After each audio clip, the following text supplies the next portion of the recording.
Hello students, see the question number 4 of exercise 1.4। देखो question number 4 में आपको explain करने जा रहा हूँ, ध्यान देना क्या दिया है इसके अंदर। Assuming that the following statements are true, write the truth value. मतलब जो स्टेटमेंट दिया और ट्रू अज्यूम करके हमको उसका ट्रूथ वैल्यू लिखना है। इट्स वेरी सिंपल, कुछ नहीं है। क्या दिया first, Sunday is not holiday. यहाँ पे Sunday is holiday, Ram does not study on holidays. ये गिवन सेंटेंस है, दोनों क्या है, ट्रू है। दोनों क्या है, ट्रू, ऐसा अज्यूम करने का है। फिर पहला क्वेश्चन दिया हुआ है, क्या दिया पहला question, Sunday is not holiday और Ram studies on holidays. Symbolic form क्या होगा इसका, संडे इज नॉट हॉलीडे, यहाँ पी क्या है, संडे इज हॉलीडे, यहाँ पे अफर्मेटिव है बट यहाँ पे नेगेटिव है, यहाँ पे नॉट का साइन लग जाएगा, बराबर। फिर बीच में और आया, दिख रहा है पहला सेंटेंस और ये दूसरा सेंटेंस, बीच में और आया तो और का साइन लगा दिया। राम स्टडीज ऑन हॉलीडेज, यहाँ पे Ram does not studies on holidays, मतलब डज नॉट के लिए क्यों लगा हुआ है, बराबर। डज नॉट के लिए क्या लगा है, क्यों है, तो उसका अफर्मेटिव क्या हो जाएगा, नेगेशन में आएगा, बराबर। नॉट लग जाएगा, यहाँ नॉट लगा है, यहाँ नॉट नहीं है, उनको नॉट लगाना पड़ेगा, बराबर। ये आपका सिंबॉलिक फॉर्म हो गया। सिंबॉलिक फॉर्म के बाद इस दोनों का ट्रूथ वैल्यू लिखने का है। तो पी का ट्रूथ वैल्यू क्या होगा, पहला भी ट्रू दिया है, दूसरा भी ट्रू दिया है। अब ट्रू का नेगेशन क्या होता है, फॉल्स। ट्रू का नेगेशन क्या होता है, फॉल्स, लिख दिया। बीच में साइन कौन सा हो गया, और का, तो और में क्या होता है, फॉल्स फॉल्स, तो फॉल्स, बाकी सब ट्रू। तो truth value of given statement is false. It's very simple. यहाँ पे स्टेटमेंट में नॉट नहीं था इसलिए हमको नॉट लगाना पड़ा, यहाँ पे स्टेटमेंट में नॉट है, बराबर, लेकिन यहाँ पे जो दिया उसके अंदर नॉट नहीं है इसलिए हमको नॉट लगाना पड़ा, तभी सिंबॉलिक फॉर्म में कन्वर्ट होगा। सिंबॉलिक फॉर्म में कन्वर्ट होने के बाद आपको दोनों का वैल्यू लिखना है। वैल्यू क्या दिया है, दोनों का अज्यूम करना है ट्रू ट्रू, उसके बाद सॉल्व करके लिख देना है। ट्रू का नेगेशन फॉल्स, ट्रू का नेगेशन फॉल्स, फॉल्स फॉल्स आ गया, और में फॉल्स फॉल्स होता है तो क्या होता है, फॉल्स आता है, तो ट्रूथ वैल्यू क्या हो गया, फॉल्स। तो truth value of given statement is false. Understood, very good. Question number 2 देखो, if Sunday is not holiday then Ram studies on holidays. अब यहाँ पे इफ देन है, क्या है, इफ देन है। तो पहला statement Sunday is not holiday, यहाँ पे हॉलीडे दिखा, नॉट के लिए नेगेशन लगाना पड़ेगा, इसलिए नेगेशन पी लिख दिया। इफ देन का साइन, इफ देन लिखा हुआ है इसलिए एरो का साइन लगेगा।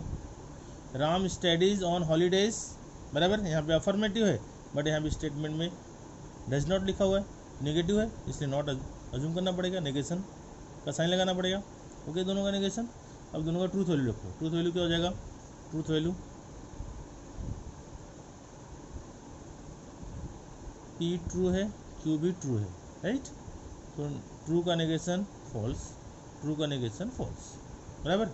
देन में क्या होता है, ट्रू फॉल्स तो फॉल्स, बाकी सब ट्रू।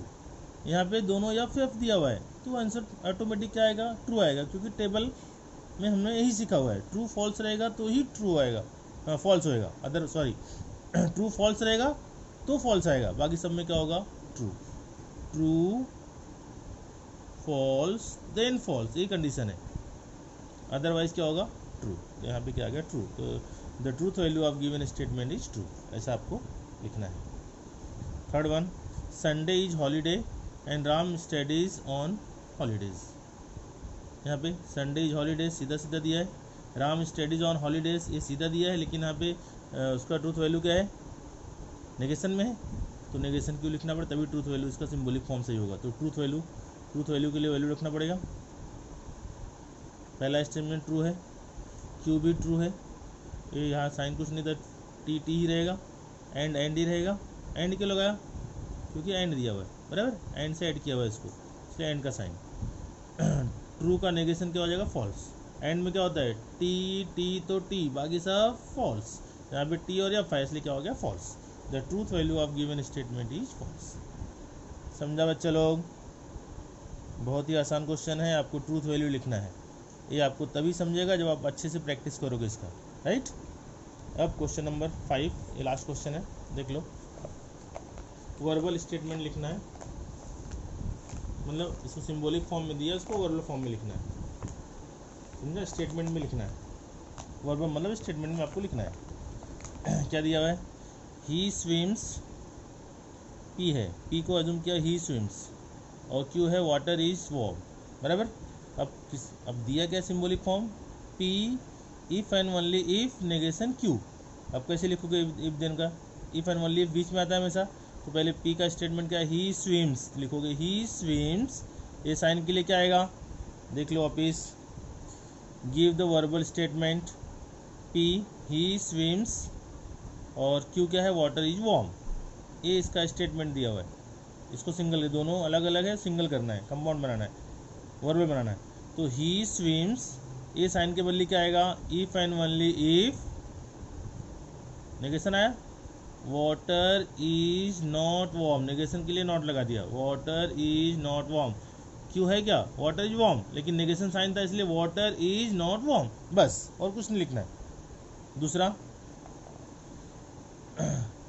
नेगेशन है, it is not true that, क्या पढ़ते इसको, ये सिंगल सेंटेंस दिया हुआ है अंदर ब्रैकेट वाला, जब भी ब्रैकेट वाला के बाहर ऐसा लिखा रहेगा, ये साइन रहेगा, तो आप डायरेक्ट आंसर लिखो उसका, it is not true that, it is not true that P और क्यू, ठीक है, पी और क्यू, तो पी क्या है, ही स्विम्स, और क्यू क्या है, water is warm.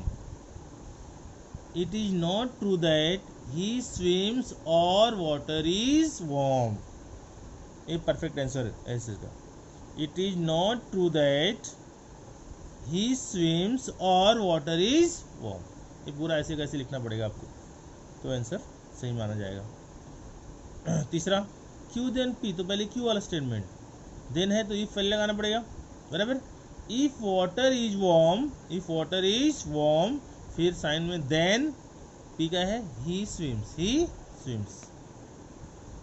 Fourth one, Q and negation P, तो क्यू क्या है, water is warm, and negation P he swims है, ही स्विम्स मतलब कौन सा टेंस हुआ, simple present tense. Simple present tense का नेगेटिव करते समय हम लोग केवल नॉट नहीं लगाते, उसमें डू और डज का भी यूज करते हैं, तो क्या आएगा, ही डज नॉट स्विम। अगर हेल्पिंग वर्ब तो हेल्पिंग वर्ब के बाद नॉट यूज करते हैं, लेकिन यहाँ पे हेल्पिंग वर्ब नहीं दिया रहता है, यस से एस लगा है तो डज लगाना पड़ता है, ही does not swim, he does not swim, water is warm and he does not swim, he does not swim. Does क्यों लगा मालूम पड़ा, क्योंकि यस था बीच में, वहाँ पे सिंपल प्रेजेंट टेंस का फर्स्ट फॉर्म है यस, यस से यस कभी लगता है जब सब्जेक्ट क्या हो, सिंगुलर नंबर है तो यस से यस लगाते हैं। अब हमको निगेटिव करना है इसको, इस सेंटेंस को निगेटिव करना है। निगेटिव करने के लिए हम लोग क्या सीखा हुआ है, डू और डज का यूज करके निगेटिव करते हैं। तो ही के साथ क्या लगेगा, डू की does, does, he does not swim. समझा statement, water is warm and he does not swim, he does not swim, yes निकल जाएगा उधर से, राइट। ये आपका एक्सरसाइज कंप्लीट होता है, आप इसको बार बार प्रैक्टिस करो, तब आपको एकदम अच्छे से समझ जाएगा।